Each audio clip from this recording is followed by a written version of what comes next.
어두운 카페 한 구석 친구에게 털어놓는 말이 있습니다. 분명히 내가 잘못한 게 아닌데 결국 내가 사과하고 있어요. 그 사람이랑 대화를 하고 나면 항상 내가 이상한 사람이 된 것 같아요. 처음엔 세상에서 나를 제일 잘 이해하는 사람인 줄 알았는데 지금은 그 사람이 무섭기까지 해요. 이런 말을 들어본 적 있으세요? 아니면 지금 이 순간 당신 자신의 이야기처럼 느껴지시나요? 오늘 우리가 이야기할 주제는 바로 나르시시스트, 자기애성 성격 장애를 가진 사람들입니다. 심리학계의 최신 연구에 따르면 전 세계 인구의 약 5%가 나르시시스트 성향을 가지고 있다고 합니다. 20명 중 1명꼴인 셈입니다. 이 숫자는 우리가 매일 스치는 직장 동료, 가족, 연인, 친구 중에도 충분히 한 명은 있다는 뜻이에요. 그런데 무섭게도 나르시시스트는 처음에 절대 이상해 보이지 않아요. 오히려 처음에는 너무 매력적이고 너무 따뜻하고 너무 완벽하게 보입니다.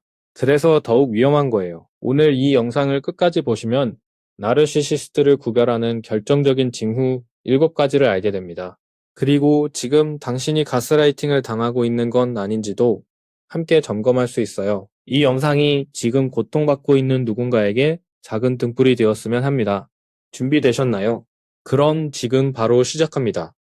나르시시스트를 이해하려면 먼저 이 사람들의 내면부터 들여다봐야 해요. 나르시시즘은 단순히 자기를 사랑하는 것과 다릅니다. 자존감이 높은 사람은 자신을 사랑하면서도 타인을 존중하고 공감할 수 있어요. 하지만 나르시시스트는 겉으로 보이는 자신감과 달리 내면 깊은 곳에 매우 불안정하고 취약한 자아를 숨기고 있습니다. 미국 심리학회 연구에 따르면 나르시시스트는 사실 사회적 배제에 극도로 민감하며 타인에게 거부당하는 것을 가장 두려워한다고 해요. 바로 그 두려움을 감추기 위해 공격적으로 타인을 지배하고 조종하는 거예요. 그러니까 나르시시스트의 문제 행동은 강함에서 나오는 게 아니라 오히려 깊은 나약함에서 나오는 겁니다. 이 사실을 알고 나면 그들의 패턴이 훨씬 선명하게 보여요.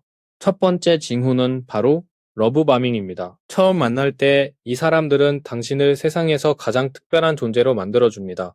매일 연락하고 선물을 쏟아붓고 당신의 취향을 모두 기억하고 당신이 그 어디서도 받아본 적 없는 수준의 관심과 애정을 쏟아냅니다. 마치 드라마 속 완벽한 주인공 같아 보이죠. 그런데 이게 사실은 낚시입니다.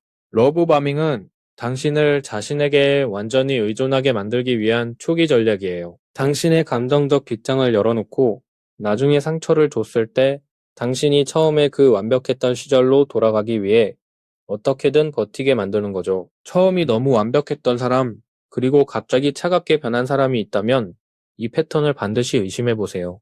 두 번째 징후는 대화의 주인공이 항상 자기 자신이라는 겁니다. 나르시시스트와 대화를 하다 보면 묘하게 피곤함을 느낍니다. 왜냐하면 어떤 주제로 대화를 시작해도 결국 그 사람 이야기로 끝나거든요. 당신이 오늘 힘들었던 얘기를 꺼내면 잠깐 들어주는 척 하다가 곧 자기가 더 힘들었던 이야기로 넘어가요.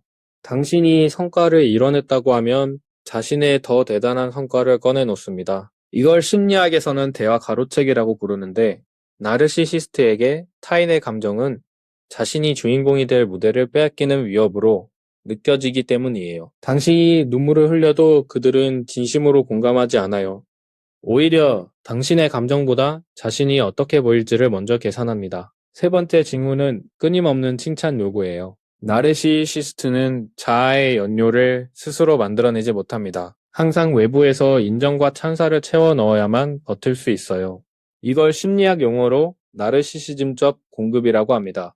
그래서 이 사람들은 자신이 얼마나 대단한지를 끊임없이 인정받으려 하고 조금이라도 비판을 받으면 극도로 예민하게 반응하거나 상대방을 공격합니다. 직장에서 보고서 하나를 칭찬받지 못하면 일주일 내내 뾰루퉁해져 있는 상사, 소셜미디어에 올린 게시글의 좋아요 숫자에 집착하며 기분이 오르락내리락하는 지인, 이런 패턴이 보인다면 주의 깊게 살펴볼 필요가 있어요. 네 번째 징후는 교묘한 가스라이팅입니다. 이게 가장 위험한 부분이에요. 가스라이팅은 상대방이 자신의 기억과 판단, 감각을 믿지 못하도록 서서히 조종하는 심리적 학대입니다. 그 사람 분명히 그런 말 했잖아요. 라고 하면 나는 그런 말 한 적 없어. 네가 잘못 들은 거야 라고 해요. 당신이 화가 났다고 하면 넌 왜 이렇게 예민해? 별것도 아닌 걸 가지고라고 말합니다.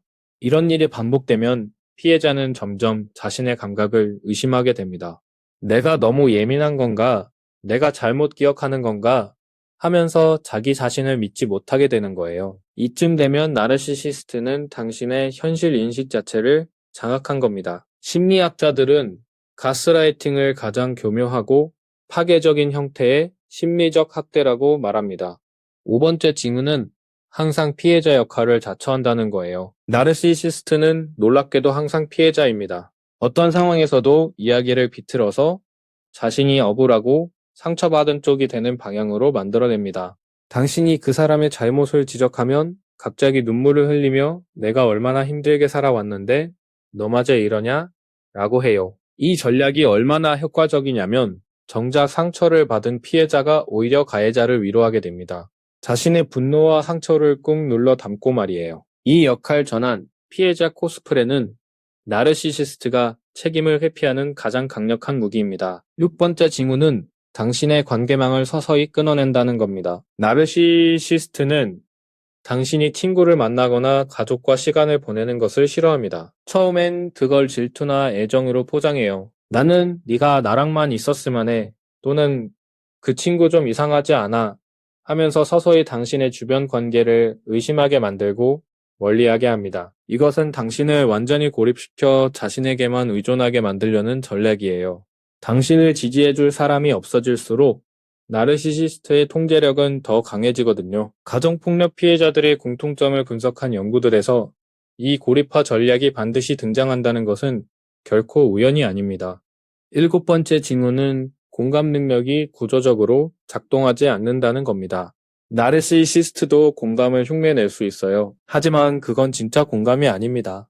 인지적 공감, 즉 상대가 어떤 감정을 느끼는지 머리로 계산하는 것은 오히려 뛰어날 수 있어요. 하지만 정서적 공감, 상대의 아픔이 자신의 가슴에도 울림으로 전해지는 진짜 공감은 나르시시스트에게 존재하지 않습니다. 그래서 이 사람들은 당신이 울고 있을 때도 마음속으로는 이 상황을 어떻게 이용할까를 계산하고 있어요.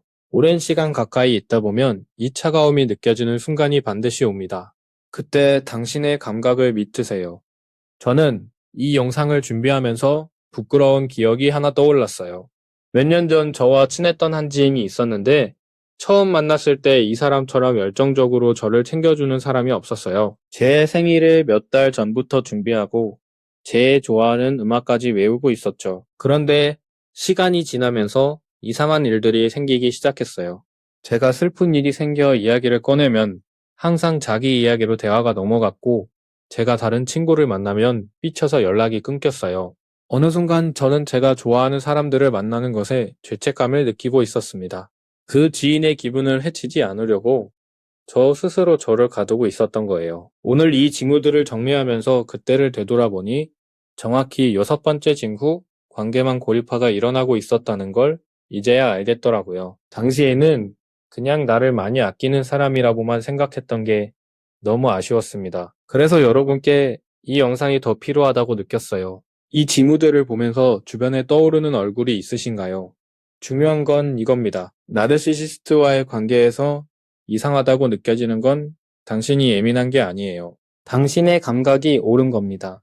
나르시시스트는 절대 스스로 변하지 않아요. 지금 당신에게 필요한 건 그 관계에서 안전하게 거리를 두는 것, 그리고 당신 곁을 진심으로 지지해줄 사람들과 다시 연결되는 것입니다.